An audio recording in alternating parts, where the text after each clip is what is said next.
أضفيت على الحسن العبقى فالورد تضوى واعتنقا حسن يا رب لنا الخلقا طهره فلا يحوي نزقا أضفيت على الحسن العبقى فالورد تضوى واعتنقا حسن يا رب لنا الخلقا طهره فلا يحوي نزقا واجعله يقلد في صبري للهادي في حسن وخلقا حسن يا رب لنا الخلقا فالعبد بأخلاق سبقا واجعله يقلد في صبري للهادي في حسن وخلقا حسن يا رب لنا الخلقا فالعبد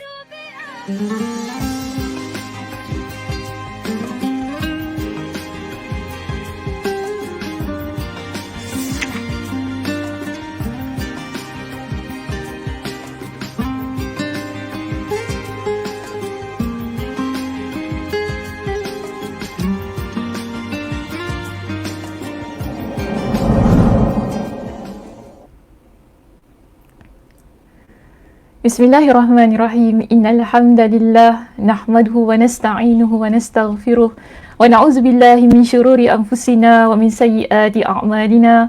Man yahdihillahu fala mudhillalah wa man yudlilhu fala hadiyalah. Wa asyhadu an la ilaha illallah wahdahu la syarikalah wa asyhadu anna Muhammadan 'abduhu wa rasuluh. Amma ba'd. Rabbi shrah li sadri wa yassir li amri wa hlul 'uqdatam min lisani yafqahu qawli. Rabbi zidni 'ilma warzuqni fahma. Allahumma inna nas'aluka 'ilman nafi'a wa rizqan thayyiba wa 'amalan mutaqabbala. Assalamualaikum warahmatullahi wabarakatuh. Apa khabar muslimah semuanya? Alhamdulillah saya sihat hari ini. Ramai orang bertanya kan di ruangan komen di situ, Ustazah sihat ke tidak? Alhamdulillah saya sihat semuanya. Semua sihat di sana. Saya harap semuanya sihat juga sebagaimana saya. Dan hari ini hujan. Bila kuliah Ustazah Sakinah dia hujan. Bila hujannya kuliah Ustazah Sakinah. Alhamdulillah ya Allahumma sayyiban nafi'ah. Baik muslimah yang dirahmati Allah sekalian, macam mana kita? Dah bersiap sedia untuk kita menyambung perbincangan kitab Fawaidul Fawaid. Minggu lepas tak ada kuliah, kita rehat kan? So saya harap hari ini kita semua dalam keadaan yang bersedia, lebih bersemangat untuk menyambung pengajian kita. Baik, dan hari ini kita akan masuk kepada bab kita yang baru. Okay? Bab kita yang baru, kita berada di muka surat yang ke-106. Betul ya? 106. Okay, kita berada di muka surat 106. Saya tidak tahu adakah di sana muka suratnya berapalah, sebab mungkin ada cetakan yang berbeza dengan cetakan kitab saya. Jadi kita berada di bab yang ke-20. Okay, kita berada di bab yang ke-20. Tajuk kita pada hari ini ialah berkenaan dengan hakikat rezeki dan juga ajal. Hakikat rezeki dan ajal. Pada muka surat 106. Baik, sebelum kita masuk kepada perbincangan kita dalam kitab ini. Okey. Tajuk ialah hakikat rezeki dan ajal. Saya kira kita semua tahu ajal ni maksudnya mestilah kematian kan. Ada ke maksud lain tentang ajal ni? Tak ada kan? Kalau kita kata ajal, maknanya dah expired. Dah meninggal, dah mati. Okey. Tetapi kalau kita nak bincang tentang rezeki, apakah yang dimaksudkan dengan rezeki sebenarnya? kita nak terjemahkan macam mana rezeki tu? How kita nak define perkataan rezeki? Kita nak definisikan perkataan rezeki tu bagaimana? Adakah ia semata-mata dengan perkara-perkara yang berunsur keuangan, material? So sebelum saya nak masuk kepada perbincangan kita kan dalam kitab ini, penting untuk kita memahami maksud rezeki. Baik, muslimah yang dirahmati Allah sekalian, bila kita ingin mengupas tentang maksud rezeki ini, kita perlu lihat apakah yang telah dijelaskan oleh para ulama berkenaan dengan maksud rezeki. Tapi terlebih dahulu, saya kira cantik kalau kita buka kepada Kamus Lisanul Arab. Ini kamus besar lah dalam ilmu pengajian Islam kita ya, berkenaan dengan perkataan-perkataan ni. Baik, Ibn Manzur rahimahullah dalam kitab beliau Lisanul Arab, ketika beliau mendefinisikan perkataan rezeki, beliau menyebutkan bahawasanya rezeki ini dia ada dua bahagian. Nau'an. Okay? Dikatakan nau'an, rezeki ini ada dua bahagian. Pertama, zahiratan lil abdan. Okay, pertama disebut sebagai yang zahir. Kita ada rezeki yang zahir. Kedua, kita ada rezeki yang batin. Oh, rezeki batin tu apa benda pula Ustaz? Okay, tapi tak apa, begini. Pegang dahulu, maksud rezeki ini ada dua bahagian. Maksud rezeki ada dua bahagian. Pertama, dari sudut zahirnya. Kedua, dari sudut batinnya. Apakah yang dimaksudkan daripada sudut zahir dan batin bila kita membincangkan tentang maksud rezeki itu tadi? Okey, begini. Bila kita kata rezeki dari sudut zahir, sebagaimanalah yang kita tahu, itu berkenaan dengan makanan, kan? Wang ringgit, material lah yang kita tahu, kita nampak, itulah kita panggil sebagai rezeki. Duit dan sebagainya. Okey, itu dipanggil sebagai rezeki dari sudut zahirnya. Tetapi kalau dari sudut batin, ini saya kira ia bertepatan dengan perbincangan kita berkenaan dengan hati. Kalau kita kata ia berkenaan dengan batin, beliau iaitu Imam Ibn Manzur rahimahullah dalam kitab beliau Lisanul Arab, beliau menjelaskan apa? Wa batinatun lil qulub. Batin ini, bila kita kata rezeki berkenaan dengan batin, ia adalah berkaitan dengan hati. Okey? Berkaitan dengan hati kita. Seperti mana? Dia kata, kal ma'arif wal ulum. Maksudnya lah, seperti ilmu pengetahuan, seperti seperti ilmu lah, ilmu pengetahuan, maklumat dan sebagainya. Maknanya yang di dalam hati kita. Okey, so ini adalah penjelasan beliau berkenaan dengan rezeki yang terbahagi kepada dua bahagian, iaitu zahir dan batin. Batinnya apa? Zahirnya tadi apa? Ialah berkenaan dengan material kita. Kita nampak makanan, makanan itu adalah rezeki, kita makan.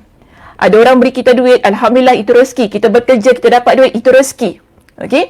Baik, seterusnya kalau kita lihat dari sudut batin, rezeki itu maknanya ialah yang berkaitan dengan hati kita, pengisian hati kita. Sekarang kita belajar. Okay, dalam kuliah penawar hati ini, kita dapat duduk, kita dapat meluangkan masa kita dalam kuliah ini kan, ini rezeki namanya. Ada orang tak dapat rezeki itu kerana mungkin bekerja di pejabat ataupun uruskan perkara-perkara hantar anak ke sekolah dan sebagainya kan. Tidak ada rezeki untuk duduk tepat pada masanya mengikuti kuliah. Ini boleh kita panggilkan sebagai yang batin tu tadi.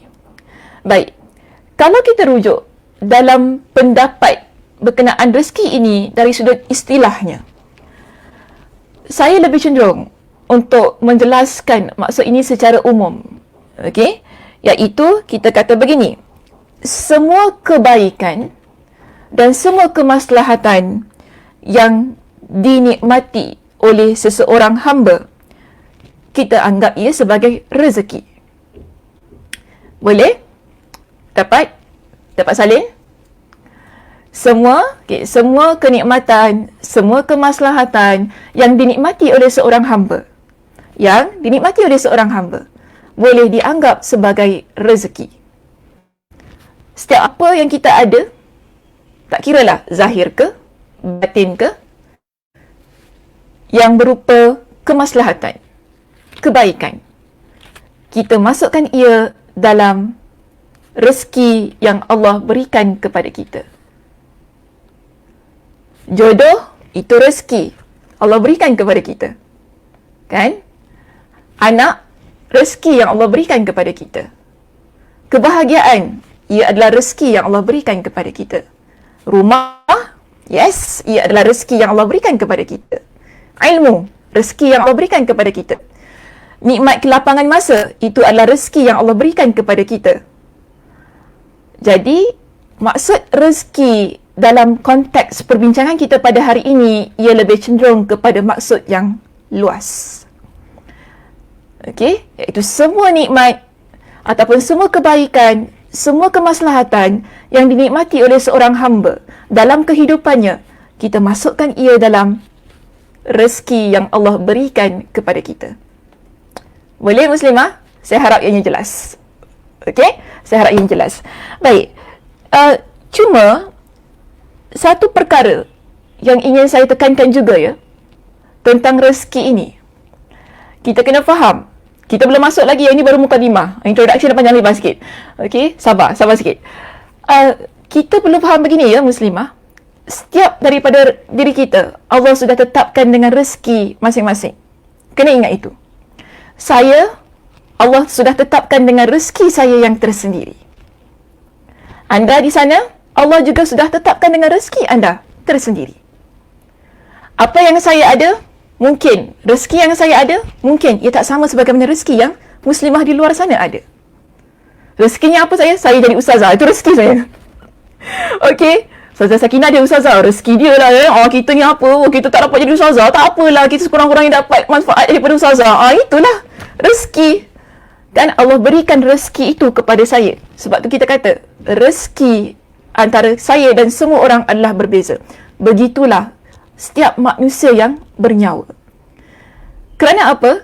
Kita dalam hidup ini, tentang rezeki ni bila kita nak bincangkan, jangan lupa, setiap daripada diri kita, sejak kita dalam perut ibu kita lagi, Allah Subhanahu Wa Taala sudah menetapkan rezeki kita. Dalam hadis yang diriwayatkan oleh Imam Al-Bukhari dan juga Imam Muslim, Nabi SAW menceritakan tentang apabila kita sudah sampai satu masa, atau lebih tepatnya pada hari yang ke-120. Okey? 120 hari kita dalam perut ibu kita, Allah Subhanahu Wa Taala akan menghantarkan malaikat. Untuk apa? Untuk menulis bi arba'i kalimatin. Ini Nabi kata, ya ba'asullahu ilaihi malakan bi arba'i kalimatin. Allah Subhanahu Wa Taala akan mengutuskan malaikat untuk menuliskan tentang 4 perkara. Apakah 4 perkara itu? Pertama, okey, fayuktabu amalu. Allah Subhanahu Wa Taala perintahkan para malaikat untuk menuliskan amalnya. Kedua, wa ajalu, ajalnya. Ketiga, wa rizquhu, dan rezekinya. Keempat, apa keempat? Wa syaqiyyun aw sa'idun. Adakah dia ditetapkan sebagai seorang yang syaqi aw sa'id? Apa maknanya? Adakah dia itu orang yang derita ataupun bahagia? Jadi Allah Subhanahu Wa Taala sudah tetapkan tentang semua itu sejak kita di perut ibu kita lagi. Dalam sebuah hadis yang lain dengan redaksi yang sedikit berbeza, Nabi SAW ada menceritakan bahawasanya malaikat setiap daripada janin yang dikandungkan oleh seorang wanita, ada malaikat yang menjaga, yang akan buat report kepada Allah. Okey? Akan buat report kepada Allah. Malaikat ini Allah Subhanahu Wa Taala wakilkan berada di perut seorang wanita ataupun dalam rahim seorang wanita. untuk lihat perkembangan janin itu.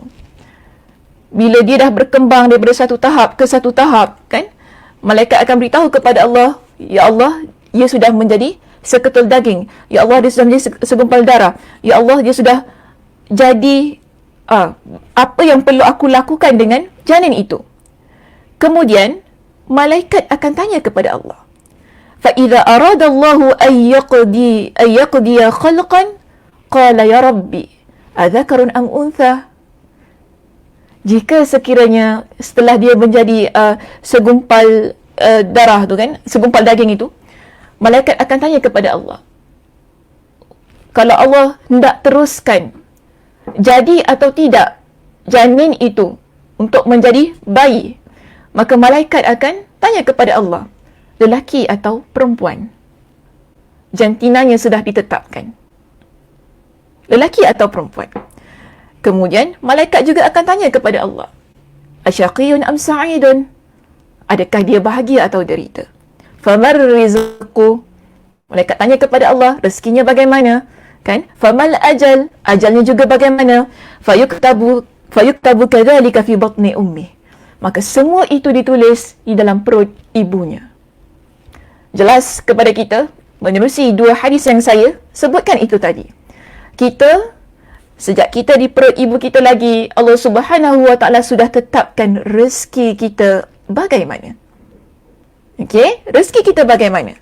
Jadi sebab itu ya, muslimah, bila kita masuk dalam perbincangan kitab kita di bab yang ke-20 ini, sekarang baru nak masuk. Okey. Di bab yang ke-20 ini, Imam Ibnul Qayyim Al-Jauziyah, beliau memberikan pesanan kepada kita. Di perenggan yang pertama dalam perbincangan kita, okey, untuk poin kita yang A di situ. Poin kita yang A di situ, yang bertajuk jangan direpotkan oleh rezeki dan ajal. Maksudnya kita ni sebagai hamba Allah, jangan kita sibukkan diri kita tentang rezeki dan ajal kita tu bagaimana. Apa maksudnya? Okey, kita lihat bagaimana perbincangannya di sini. Imam Ibnul Qayyim Al-Jauziyah dalam kitabnya, beliau memberikan pesanan begini. Apa katanya? Pusatkanlah pemikiran anda untuk boleh mengerjakan segala yang diperintahkan kepada anda. Jangan sibukkan ia dengan urusan rezeki dan ajal. Kerana rezeki dan ajal adalah dua hal yang sudah pasti akan menyertai hidup anda. Okey? Rezeki dan ajal adalah dua hal yang pasti akan menyertai kita. Selama kita hidup ini, dua perkara ini dia takkan terlepas dalam kehidupan kita. Rezeki dan ajal kita, sebagaimana hadis yang telah saya bacakan di awal perbincangan tadi. Rezeki kita sudah ditetapkan, ajal kita juga sudah ditetapkan. Jadi apa kata Imam Ibnul Qayyim Al-Jauziyah dalam kitabnya? Dia kata apa? Pusatkanlah. Maksud pusatkanlah ialah fokuskanlah. Okey? Dalam hidup kita ini, fokuskanlah pemikiran kita supaya kita dapat mengerjakan segala yang Allah perintahkan. Maksudnya ialah beribadah kepada Allah. Jangan risau tentang rezeki. Jangan risau tentang ajal. Kerana kedua perkara itu, dia memang akan ada dalam hidup kita. Pasti ada. Maknanya di sini, beliau ingin pesan kepada kita, baliklah kepada tujuan asal penciptaan kita sebagai seorang manusia. Apa tujuan asal penciptaan kita, muslimah, dalam hidup ini? Buka surah Al-Dhariyat. Okey? Boleh ambil Al-Qurannya. Sila buka surah Al-Dhariyat untuk kita sama-sama baca surah itu. Bukan keseluruhan surahnya.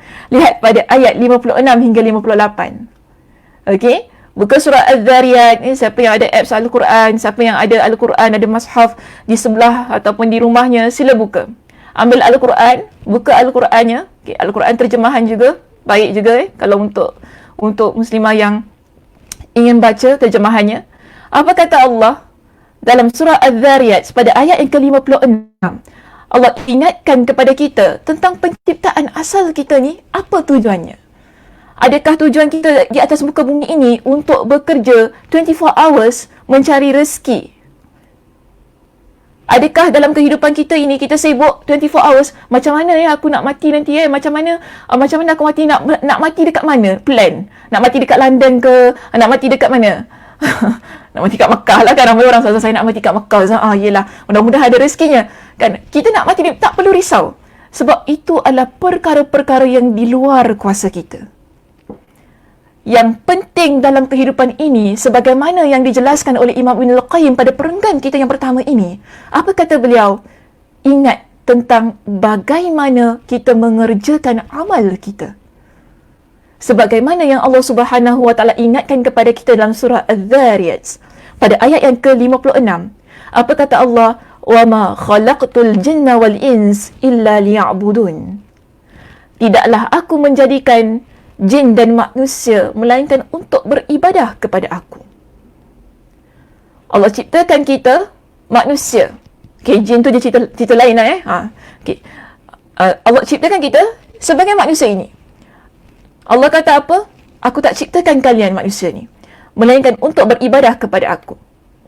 Beribadah maksudnya mengerjakan amal ketaatan kepada Allah Subhanahu Wa Taala. Itu tugas kita di atas muka bumi ini. Melaksanakan apa yang Allah Subhanahu Wa Taala perintahkan kepada kita. Meninggalkan setiap apa yang Allah larang untuk kita lakukan. Ini adalah tugas kita. Dalam segenap aspek muslimah. Dia bukan, bila kita kata mengerjakan ketaatan ini, dia bukan hanya semata-mata fokus kepada ibadah. Solat kita, puasa, bayar zakat, kan? Bukan itu. Pergi umrah, tunaikan haji. Bukan itu. Bukan itu semata-mata. Tetapi bila kita kata Allah perintahkan kepada kita untuk beribadah, apa makna ibadah? Kita melaksanakan amal ketaatan kita kepada Allah, bermakna ianya meliputi semua perkara yang ada dalam kehidupan kita. Akhlak kita, penuturan kita, tindakan kita, apa yang kita makan, apa yang kita buat, apa yang kita fikirkan, apa yang kita rasa. Semuanya. Kerana apa? Dalam hidup kita, kita ada syariat. Iaitu perkara-perkara yang telah Allah tetapkan sebagai agama yang perlu kita pegang dan kita patuh. Jadi itu yang perlu kita ikut sebagai ketaatan kita kepada Allah Subhanahu Wa Taala. Kenapa saya kata sedemikian?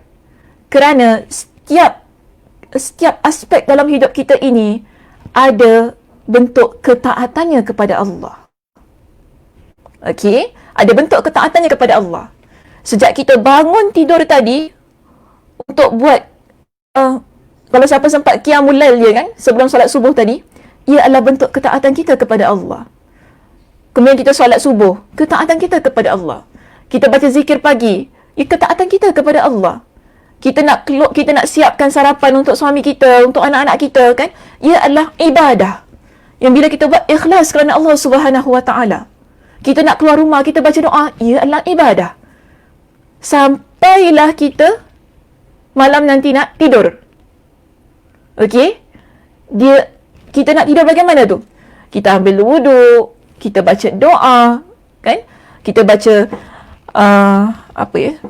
kita baca ayatul kursi sebelum tidur. Ini adalah ibadah. Jadi jangan lupa, ibadah, bila Allah kata tujuan hidup kita ini adalah untuk beribadah kepada Allah. Kehidupan kita daripada hujung rambut hingga ke hujung kaki, daripada pagi hingga ke petang, daripada start kita balik bernyawa itu sampailah ajal menjemput kita, kita tak akan terlepas daripada yang namanya ketaatan kepada Allah. Okey? So kita tak akan terlepas daripada ketaatan kepada Allah. Tapi bila kita beribadah itu tadi, adakah kerana Allah perlukan ibadah kita? Tidak. Kita beribadah kepada Allah bukan sebab Allah perlukan sangat ibadah kita. Allah tak perlukan langsung ibadah kita sebenarnya. Tetapi Allah perintahkan kita beribadah kerana apa? Kerana kita perlukan kepada ibadah itu untuk apa? Untuk kita menjadi hamba Allah yang taat kepada Dia. Kerana kita perlukan Allah. Sebagai seorang Muslim, sebagai seorang Muslimah, kita perlukan Allah Subhanahu Wa Taala. Bagaimana kita merealisasikan rasa keperluan kita kepada Allah itu tadi? Dengan beribadah kepada Allah. Sebab itu ya muslimah, bila kita rujuk pada ayat yang berikutnya, di dalam surah Az-Zariyat yang saya nyatakan itu tadi, pertama sekali, apa kata Allah? Allah kata kepada kita, وَمَا خَلَقْتُ الْجِنَّ وَالْإِنسِ إِلَّا لِيَعْبُدُونَ. Tidaklah aku menciptakan manusia, dan tidak aku menciptakan jin dan manusia, melainkan untuk beribadah kepada aku. Tetapi Allah juga ingatkan dalam surah ini pada ayat yang ke-57. Allah kata apa? Ma uridu minhum min rizqin. Aku tak perlukan daripada mereka daripada sudut rezeki. Allah tak perlukan. Adakah kita beribadah ni supaya Allah itu dapat rezeki? Tidak. Adakah kita beribadah supaya kita nak makan kepada Allah? Tidak. Allah tidak perlukan semua itu daripada kita. Ini kata Allah, ma uridu minhum min rizqin wa ma uridu ayyut'imun. Dan aku juga tidak perlukan mereka itu beri makan kepada aku. Okey? Innallaha, kemudian Allah kata apa? Innallaha huwar razzaqu dzul quwwatil matin. Innallaha huwar razzaqu dzul quwwatil matin. Allah Subhanahu wa taala berfirman dalam sini, Allah kata apa? Sesungguhnya dialah yang Maha Pemberi rezeki. Okey, sesungguhnya dialah yang Maha Pemberi rezeki yang mempunyai kekuatan yang sangat kukuh. Yang mempunyai kekuatan yang sangat kukuh. Maknanya begini muslimah. Bila Allah Subhanahu wa taala ciptakan kita sebagai seorang hamba, Allah berikan kepada kita dengan ketentuan rezeki, ketentuan ajal. Allah tentukan adakah kita ni bahagia atau derita. Tapi tujuan hidup kita ini bukan untuk memutarbalikkan ataupun untuk kita jadi membetulkan setiap apa yang telah Allah tentukan itu tadi. Tetapi tugas kita ialah beribadah kepada Allah agar apa? Agar Allah Subhanahu wa taala mentakdirkan yang lebih baik untuk diri kita. Sebab itu yang kita perlukan. Sebab itu yang kita perlukan. Jangan lupa, dalam sebuah hadis yang Nabi SAW sebutkan, hadis ini adalah hadis yang sahih, diriwayatkan oleh Imam Ibn Majah. Hadis ini adalah hadis Qudsi. Allah Subhanahu wa taala sebutkan dalam hadis ini, Ya bna Adam, tafarragh li'ibadati amla sadraka ghinan wa asudda faqrak. Wahai anak Adam, fokuskanlah diri kamu untuk beribadah kepada aku. Sekali lagi ya, kita lihat. Di dalam surah Az-Zariyat, pada ayat yang ke-56 itu tadi, dikuatkan dengan hadis Nabi SAW dalam riwayat Imam Ibn Majah dengan sanad yang sahih. Maknanya, dalil itu kuat untuk kita pegang sebagai panduan dalam kehidupan kita. Hidup ini sebagai hamba adalah untuk beribadah kepada Allah. Itu adalah perintah Allah Subhanahu wa taala. Dan Allah pesan kepada kita dalam hadis diriwayatkan oleh Imam Ibn Majah. Nabi sampaikan hadis ini. Hadis ini adalah hadis Qudsi. Nabi kata apa? Yang mana sumber ucapannya ada Allah Subhanahu wa taala. Allah pesan kita sebagai umat manusia, ya bena Adam, wahai anak Adam, tafarragh li'ibadati, fokuskanlah diri kamu untuk beribadah kepada aku. Kerana apa? Allah janji dalam hadis ini, Allah pesan kepada kita, orang yang beribadah kepada Allah, yang dia fokuskan diri beribadah kepada Allah, amla sadraka ghinan, akan aku penuhkan dalam hati kamu dengan kekayaan. Sebab itu tadi Imam Ibn Al-Qayyim Al-Jauziyah kata apa? Jangan risau tentang rezeki kita, fokuskan dengan amal ibadah kita. Okey? Fokuskan dengan amal ibadah kita. Kerana apa? Allah dah janji, orang yang memfokuskan dirinya dengan amal ibadahnya, maka Allah akan penuhkan hatinya dengan kekayaan. Wa asudda faqrak, dan akan aku tutup pintu kemiskinan dalam kehidupanmu. Bila Allah tutup pintu kemiskinan dalam kehidupan kita, bermakna Allah buka seluas-luasnya pintu kekayaan bagi diri kita. Tetapi sebaliknya, apa kata Allah dalam hadis Qudsi ini? Allah Subhanahu wa taala berkata di sini, wa illam taf'al, tapi kalau sekiranya engkau tak buat, maknanya kalau sekiranya engkau tak fokuskan diri engkau pada ibadah, tidak betul-betul kita panggil berjuang dalam kehidupan ini untuk beribadah kepada Allah, dia akan jadi terbalik daripada apa yang Allah sebutkan pada perenggan hadis yang pertama itu tadi. Iaitu, wa illam taf'al mala'tu sadraka syughlan. Kalau sekiranya engkau tidak lakukan sebagaimana yang aku perintahkan itu tadi. Apa yang Allah perintahkan? Tafarragh li'ibadati. Iaitu, fokuskan diri kamu, luangkan masa kamu untuk beribadah kepada Allah. Kalau engkau tak buat yang sedemikian, Allah kata apa di sini? Allah kata, maka akan aku penuhkan dadamu dengan kesibukan.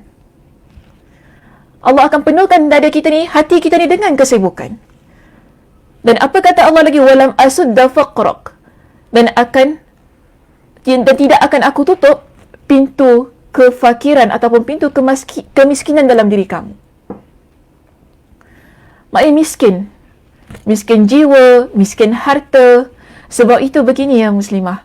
Kita ni kalau jauh daripada Allah, hidup kita memang tak tentu arah.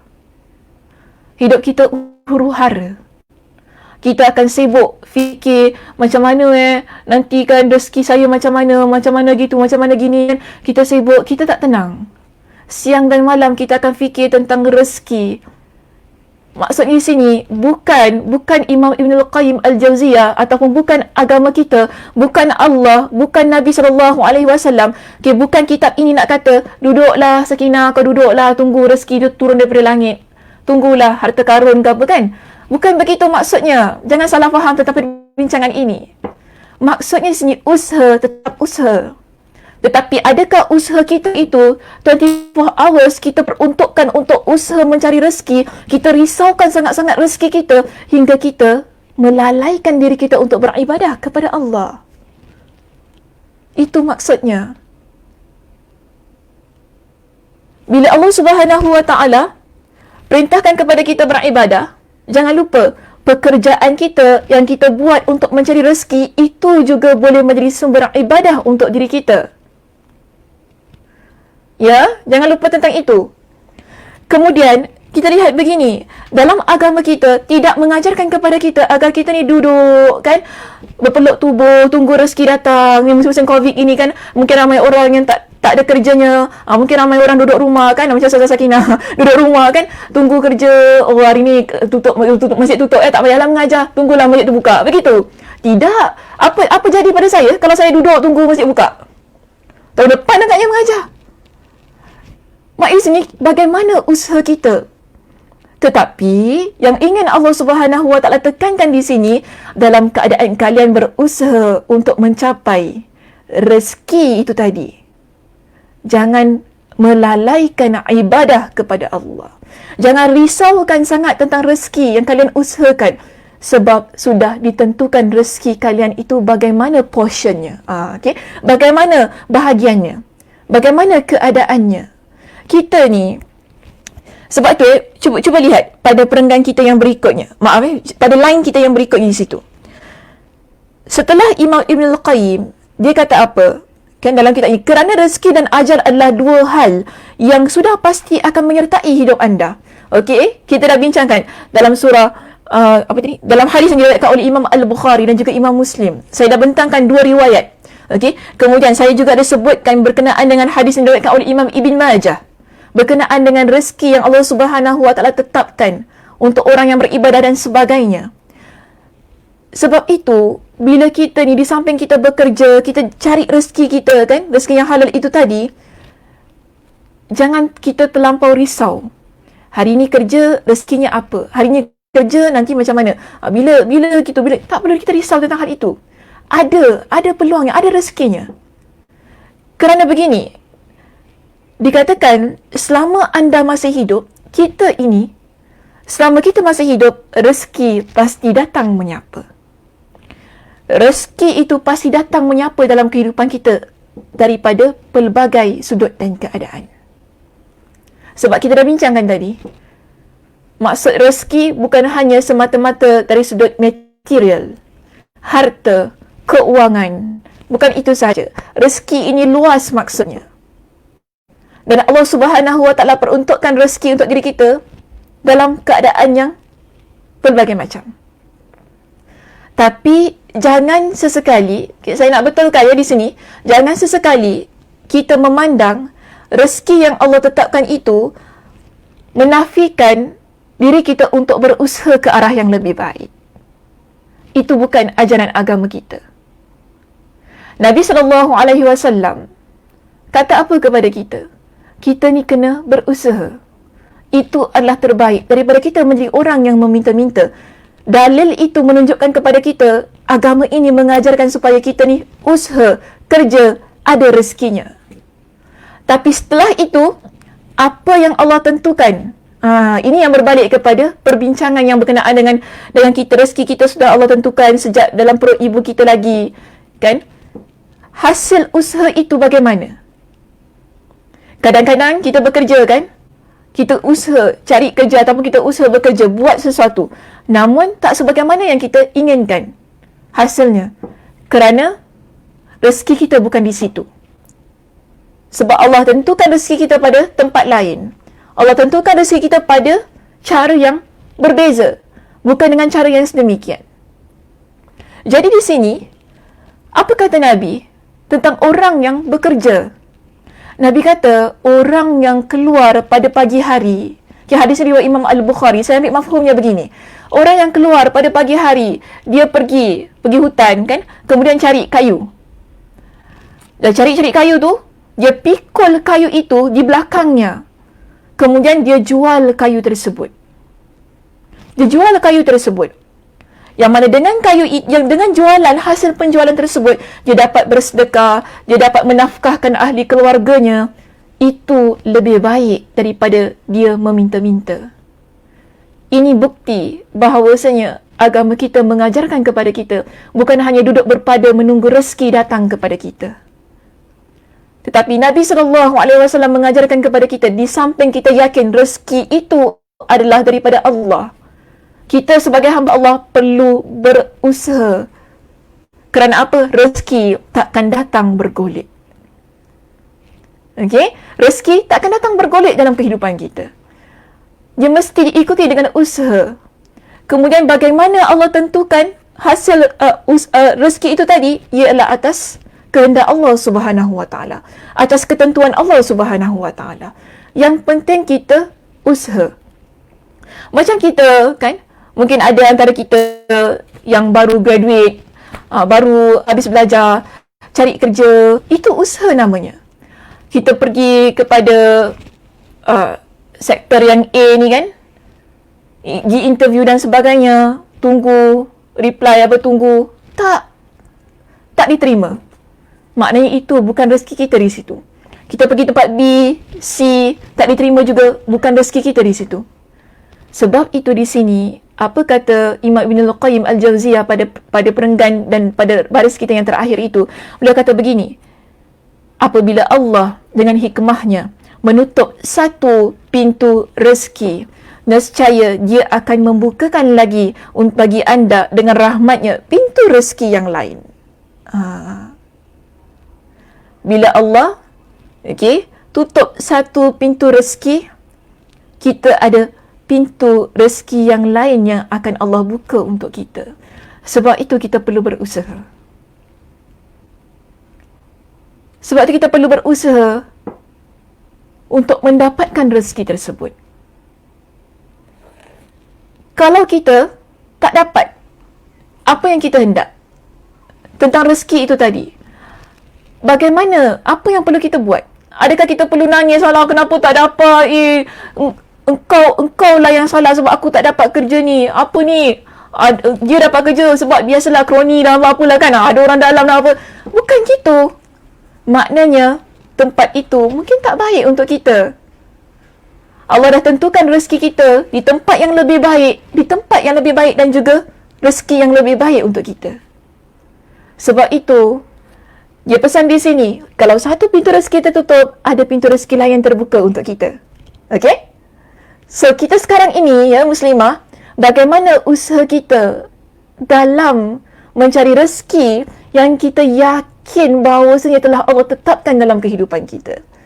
Yang Allah tetapkan sejak bila? Sejak kita dalam perut ibu kita lagi. Tapi kalau kita tak usaha, Adakah pintu rezeki itu akan terbuka untuk kita? Tidak. Dia mesti diikuti dengan usaha kita. Sebab itu, bila kita faham tentang hakikat rezeki ini, kita faham tentang bahawasanya rezeki telah Allah Subhanahu Wa Taala tetapkan pada diri kita. Dengan rezeki masing-masing, kita tak pandang rezeki yang ada pada orang lain. Boleh faham maksud saya? Maknanya, bila kita ni faham tentang hakikat rezeki masing-masing, kita tak dengki dengan rezeki yang ada pada orang lain. Kita tak sakit hati dengan apa yang orang lain miliki. Sebab kita tahu itu rezeki dia, bukan rezeki saya. Kalau ada pada orang itu sesuatu yang kita hendak, Alhamdulillah, itu rezeki dia. Mungkin ia baik untuk dia, tidak baik untuk saya. Sudah. Maknanya di sini, agama kita mengajarkan kepada kita bahawasanya dalam perihal rezeki itu tadi, bila kita tak dapat, jangan ada dengki dalam hati kita. Ia tak baik untuk hidup kita. Ia tak baik untuk hati kita. Bahkan ia merosakkan jiwa dan raga kita. Kenapa orang dengki? Kenapa orang sakit hati terhadap rezeki yang ada, yang dimiliki oleh orang lain? Kerana apa? Dia tak memahami tentang hakikat rezeki dan dia tak nak faham rezeki itu bagaimana. Sebab itu kita belajar tentang rezeki pada hari ini. Supaya kita ni tak jadi orang yang bila tak dapat apa yang kita inginkan, kita pun kata, jaga engkau, satu hari hilang rezeki itu daripada engkau. Tak. Kita takkan jadi muslimah yang sedemikian. Apa yang ada pada orang lain, Alhamdulillah, kita usaha lebih lagi. Okey, kita usaha lebih lagi supaya kita dapat apa yang kita inginkan. Tak dapat, usaha lagi. Tak dapat, usaha lagi. Itu yang diajarkan oleh Nabi SAW. Bukan kita sibuk dengan rezeki yang ada pada orang lain sampai kita sakit hati. Yang kita usahanya apa? Usaha kita pula nak hilangkan rezeki yang ada pada diri orang lain. Adakah ia menguntungkan diri kita? Ia tak menguntungkan langsung untuk kita dunia dan akhirat. Sebab itu ya muslimah, bila kita balik tadi pada perenggan yang pertama, bila Imam Ibn Al-Qayyim kata kepada kita, fokuskanlah diri kita dengan mengerjakan ketaatan kepada Allah. Tujuannya apa? Bila kita tak dapat apa yang kita inginkan, kita tak jadi orang yang menzalimi orang lain. Kerana kita faham, rezeki itu adalah telah Allah tentukan masing-masing rezekinya. Apa yang tidak kita perolehi, kemudian orang lain pula dapat, yang mana kita nak sangat apa yang orang lain itu ada, kita tak berhak untuk ambil daripada orang itu. Sebab itu adalah rezeki yang Allah tetapkan pada diri dia. Rezeki kita di mana? Di tempat lain. Bagaimana? Dengan cara yang lain. Jadi hati kita, bila kita sedar tentang hakikat rezeki ini, yang mana ia bukan milik kita, ia milik orang lain, kita akan jadi lebih tenang. Kita akan fokuskan diri kita beribadah kepada Allah. Kita tahu, Allah yang tentukan, Allah yang berikan. Kerana apa? Allah Subhanahu Wa Taala sudah tetapkan rezeki kita bagaimana. Jadi di sini Nabi SAW pesan kepada kita. Nabi kata kepada kita, ya ayyuhan nas, wahai manusia. Wahai manusia. Okay, ini Nabi SAW maknanya umum. Tak kira lelaki ke, perempuan ke, kan? Kahwin ke tak kahwin ke apa, ia adalah umum. Nabi serukan kepada kita, ayyuhan nas, ittaqullah. Wahai manusia, bertakwalah kepada Allah. Wa ajmilu fit talabi. Wa ajmilu fit talabi. Apa maksudnya? Nabi perintahkan kepada kita supaya cantikkan, perbaiki, usaha betul-betul kan dalam mencari rezeki. Usaha betul-betul dalam mencari rezeki. Fa inna nafsan lan tamuta hatta tastawfiya rizqaha wa in abta'a anha. Ini kaitannya dengan ajal muslimah. Dalam topik kita, letakkan topik besarnya apa? Hakikat rezeki dan ajal. Nabi kata kepada kita, bertakwalah kepada Allah. Bila kita bertakwa kepada Allah, Nabi SAW perintahkan kepada kita apa? Supaya kita ni jadi orang yang usaha untuk mencari rezeki dengan jalan yang baik. Kerana apa? Setiap daripada diri kita tidak akan mati. Kita ini takkan mati, melainkan setelah Allah Subhanahu Wa Taala cukupkan, sempurnakan rezeki kita. Walaupun rezeki itu datang pada masa yang agak lambat dalam hidup kita. Tetapi bila dah sempurna, bila Allah dah catat tadi kan, ketika kita dalam perut ibu kita, Allah catat tadi, okey sampai sini saja rezeki engkau Sakinah, lepas itu dah tak ada lagi rezeki untuk engkau, meninggallah engkau. Meninggal. Maksudnya kita akan meninggal dunia dalam keadaan yang mana telah Allah cukupkan rezeki kita. Maksudnya sampai situ sahaja rezeki kita. Dan sekali lagi Nabi pesan kepada kita, fattaqullah, bertakwalah kepada Allah, wa ajmilu fit talabi, dan usaha perbaiki untuk mencari rezeki yang betul-betul baik. Lalu Nabi kata apa? Khuzu, ambillah apa yang halal, wada'u, dan tinggalkanlah ma haruma, dan tinggalkanlah apa yang haram. Tinggalkanlah apa yang haram bagi diri kalian ketika kita mencari rezeki itu tadi. Di samping kita berusaha agar kita mendapat rezeki yang baik di sisi Allah Subhanahu Wa Taala, ada dua perkara yang perlu kita fahamkan dalam diri kita, iaitu carilah yang halal, tinggalkanlah yang haram. Itu bermakna kita bertakwa kepada Allah Subhanahu Wa Taala dalam urusan rezeki itu tadi. Tetapi kalau kita langgar, tak kisah halal haram, ketika kita mencari rezeki, di mana letak ketakwaan kita kepada Allah? Sebab itu Nabi pesan dalam hadis ini. Hadis ni riwayat Imam Ibn Majah dengan sanad yang sahih. Tadi kan, Nabi pesan kepada kita, bertakwa kepada Allah. Dalam keadaan kita bertakwa kepada Allah, apa yang kita buat? Kita mencari rezeki yang halal dan kita tinggalkan rezeki yang haram. Itu tugas kita sebagai hamba Allah. Tapi kemudiannya, apa yang kita dapat, itu juga adalah atas ketentuan Allah Subhanahu Wa Taala. Adakah kita perlu menjadi orang yang sakit hati dengan apa yang tidak kita miliki? Tak perlu. Sebab kita yakin, bila satu pintu itu tertutup untuk kita, ada rezeki yang lain akan Allah buka untuk diri kita.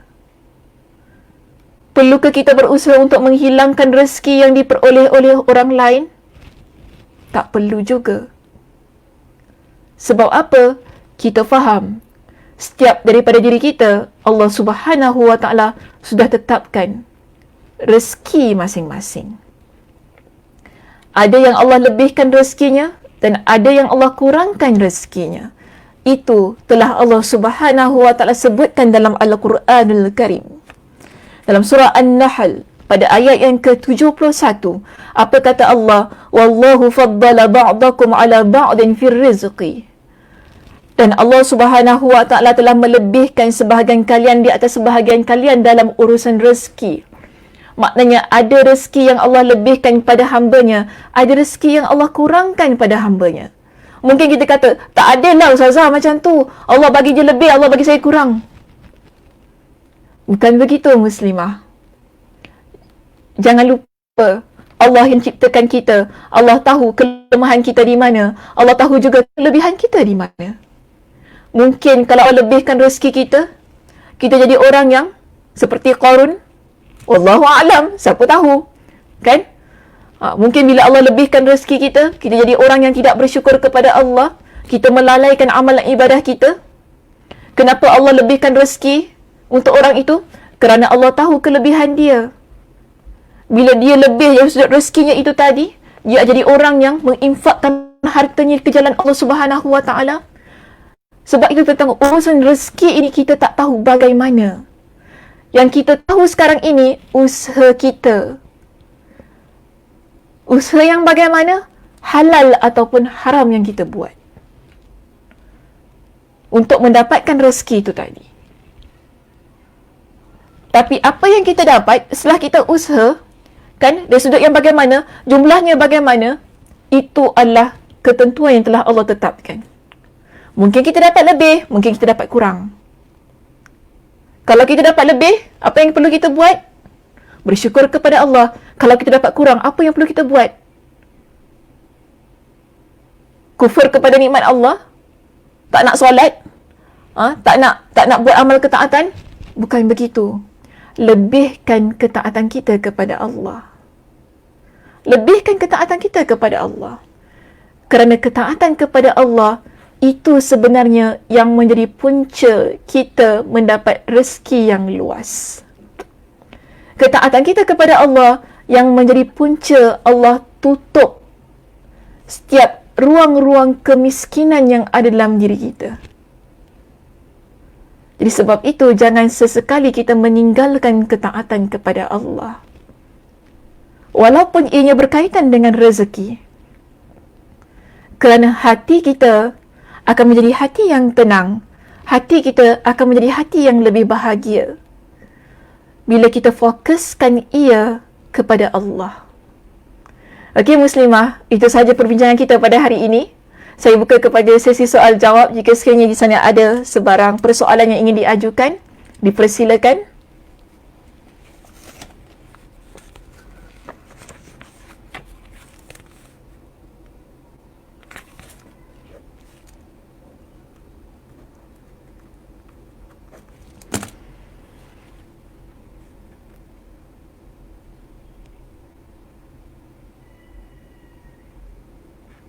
Okey, ada apa soalan?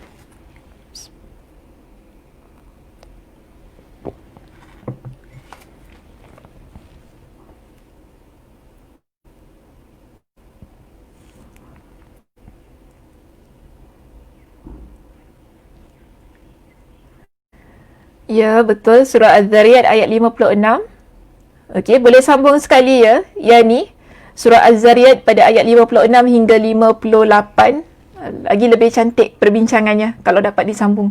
Lagi 2 ayat di bawah. Okey.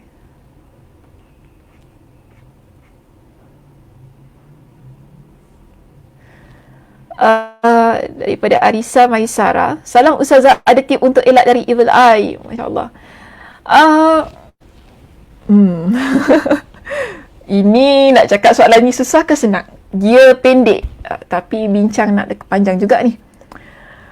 Macam ini ya, Arisa Maisara.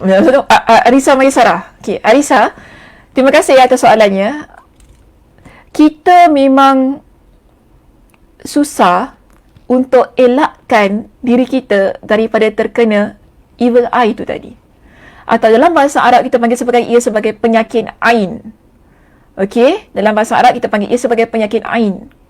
Cuma begini, kita boleh elakkan orang lain daripada terkena penyakit ain. Ataupun kita bantu diri kita bagaimana supaya tak terkena penyakit ain. Sebab itu, sekarang ni adalah zaman yang amat sukar untuk kita bendung penyakit ain. Kerana apa? Semuanya terlihat. Semuanya terlihat. Dengan social media kita, Facebook, Instagram, kan? Video, kan? Macam sekarang ni lah. Orang kata, Ustazah tak takut ke kena evil eye ni? Rumah Ustazah ni. Tunjuk sana, tunjuk sini. Bukan saya tunjuk, dah memang rumah saya macam ini. Kan? Orang puji sana, orang puji sini, kan? So, kita pun susah. Cuma tawakal kita kepada Allah. Letakkan tawakal kita kepada Allah.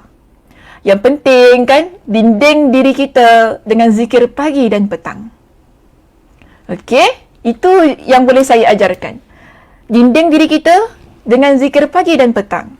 Contohnya dengan zikir Bismillahilladzi la yadurru ma'asmihi syai'un fil ardi wala fis sama', kan? Sampai akhirnya lah. Baca zikir itu 3 kali pagi, 3 kali petang.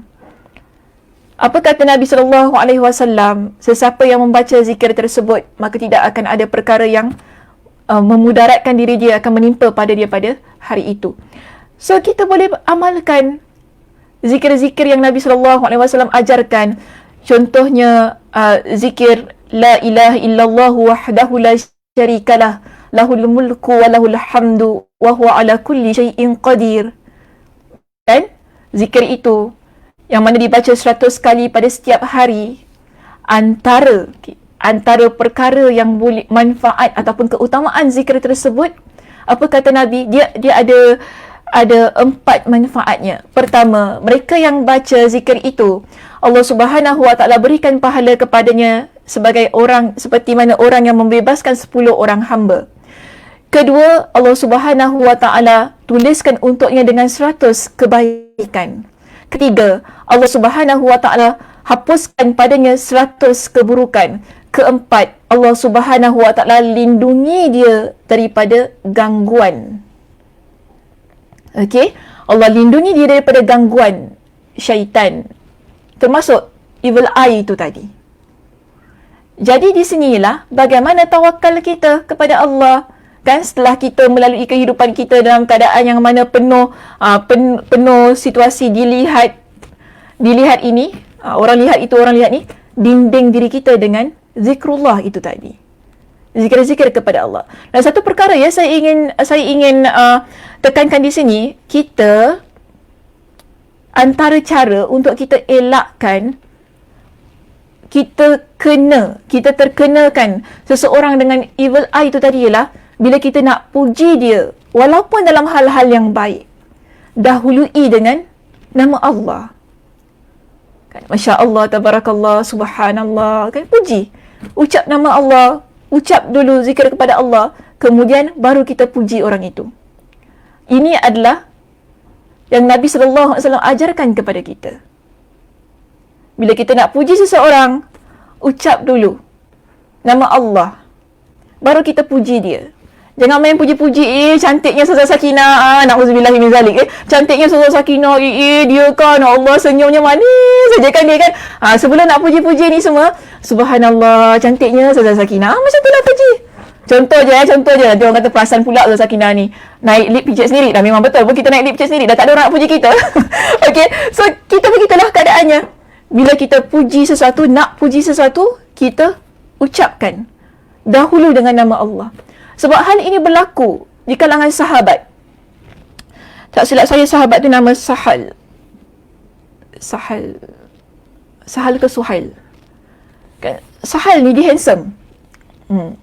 Sahal ke Suhail, lebih kurang begitulah nama dia. Dia adalah seorang sahabat Nabi, dia lelaki lah, dia handsome. Jadi ada seorang sahabat Nabi yang lain ni, masa tu Sahal ni dia terangkat jubah dia, kemudian nampak betis dia yang putih melepak.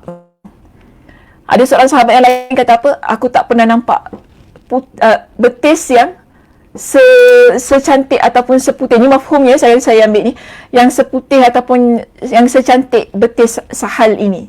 Dia puji, dia terpegun melihat betis sahabat ni.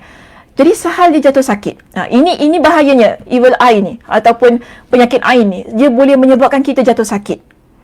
Okey, dia boleh menyebabkan kita jatuh sakit. Jadi sebab itulah kita ni kena lindungi diri kita daripada terkena penyakit tersebut. Jadi Nabi SAW, dia jatuh sakit, Sahal ni dia tak pergi solat berjemaah. Nabi cari dia. Nabi kata mana sahabat ini kan?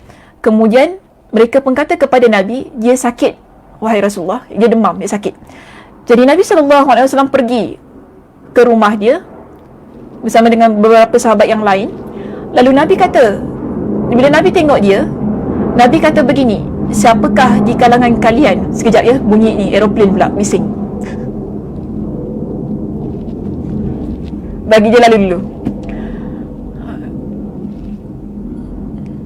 Itulah, duduk Haugam ni macam ni, banyak sangat aeroplane, tak tahu kenapa. Memang kat sini area dia. Okay, diikuti dengan aeroplane yang kali kedua.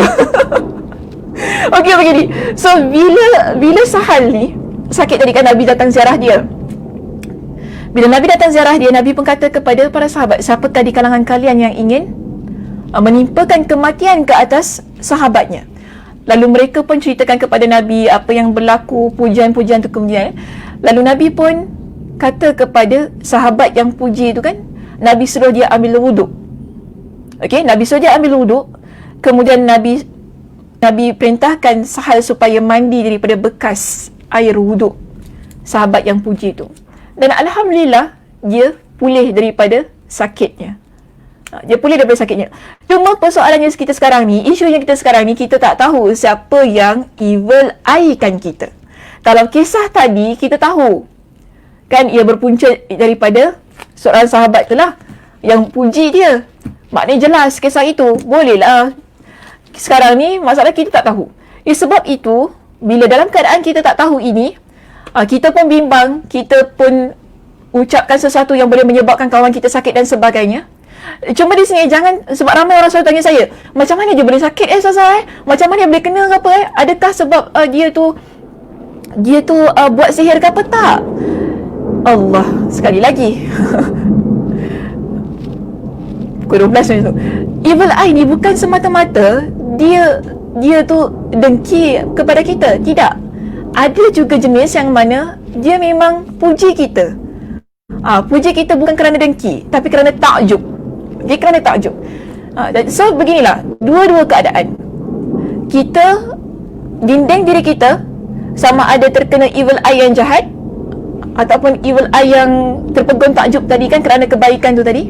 Kita lindung diri kita kedua-dua tadi dengan apa? Dengan zikir pagi dan petang. InsyaAllah. Yang penting yakin. Tawakal kepada Allah Subhanahu Wa Taala. Okay, insyaAllah semuanya akan baik-baik sahaja. Okay, jangan risau-risau sangat. Okay, baik. Mungkin saya boleh ambil soalan yang kedua jika sekiranya ada. Zah, aeroplane practice untuk NDP. Dengar ya Kak Noh. Allah, hai. Tak, bukan NDP saya Kak Zah. Kak Noh. Masa Ramadan kan, bila saya nak buat video ke apa-apa, memang kena tunggu lepas jam 12. Lepas dalam pukul 3 kita baru boleh buat. Jika kalau pagi-pagi pukul 11, pukul 12 ni memang dia selalu lalu. Okey, memang dia selalu lalu kat atas tu. Okey, baik. Ada soalan yang lain? Oh, panjang ni.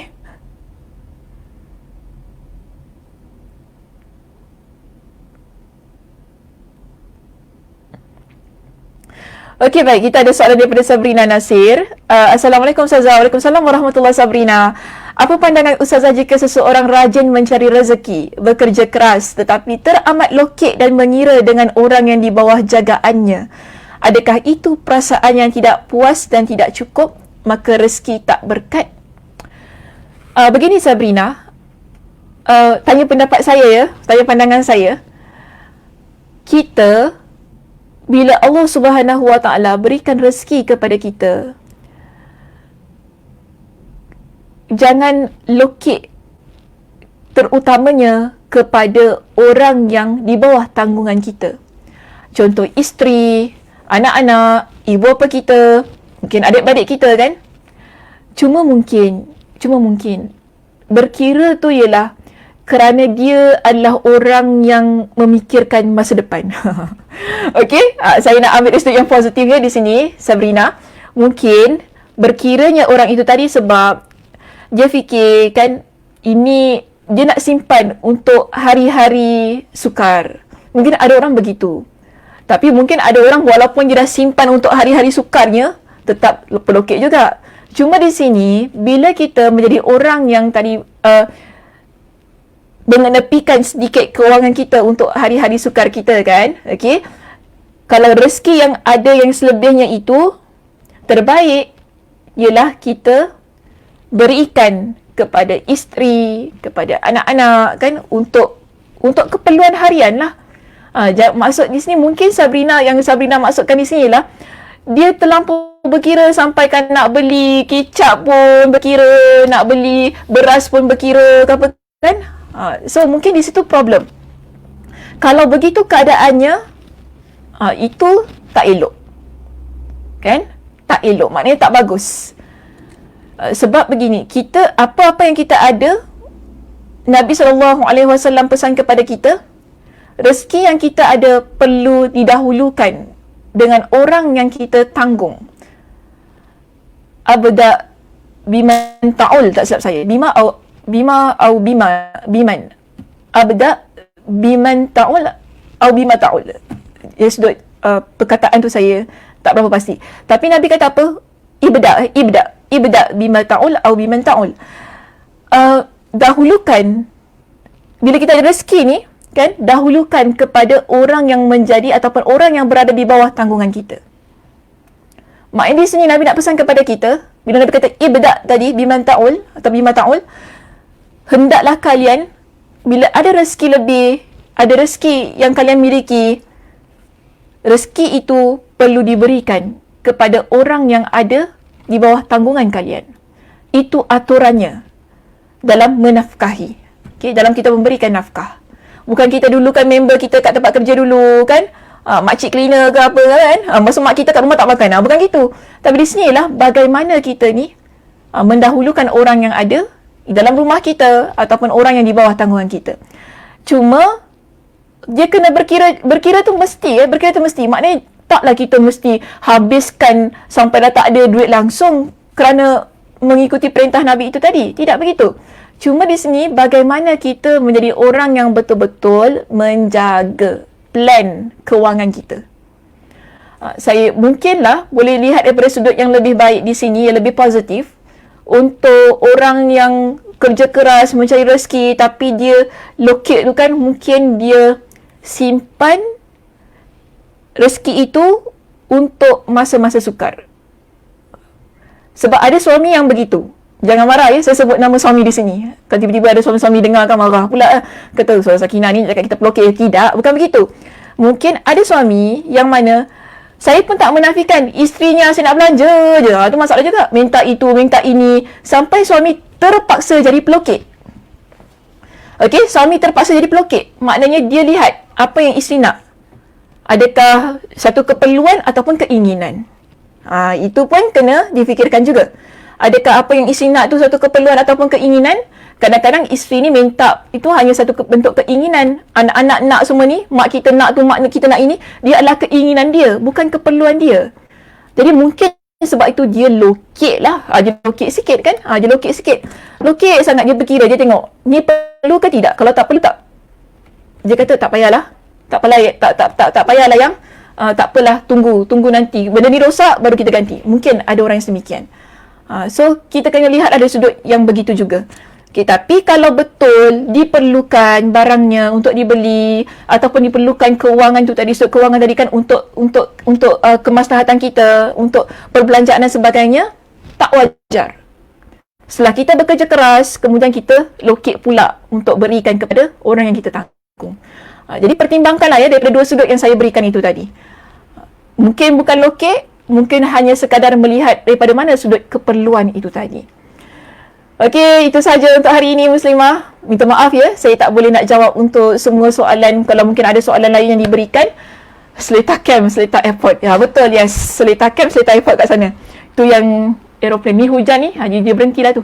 Okey baik, kita tinggalkan tentang aeroplan dekat atas langit tu.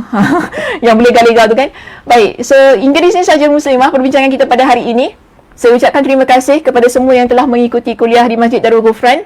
Okey, mudah-mudahan Allah Subhanahu Wa Taala berikan kepada kita dengan kesihatan untuk kita mengikuti kuliah di sesi-sesi yang akan datang. Baik, itu saja untuk hari ini. Saya tutup dengan tasbih kafarah. Subhanakallahumma wa bihamdika asyhadu an la ilaha illa anta astaghfiruka wa atubu ilaik. Assalamualaikum warahmatullahi wabarakatuh. Bye.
أضفيت على الحسن العبقى فالورد تضوى نقى حسن يا رب لنا الخلقا طهره فلا يحوي نزكا أدفيت على الحسن العبقى فالورد تذوى واعتنقا حسن يا رب لنا الخلقا طهره فلا يحوي نزقا واجعله يقلب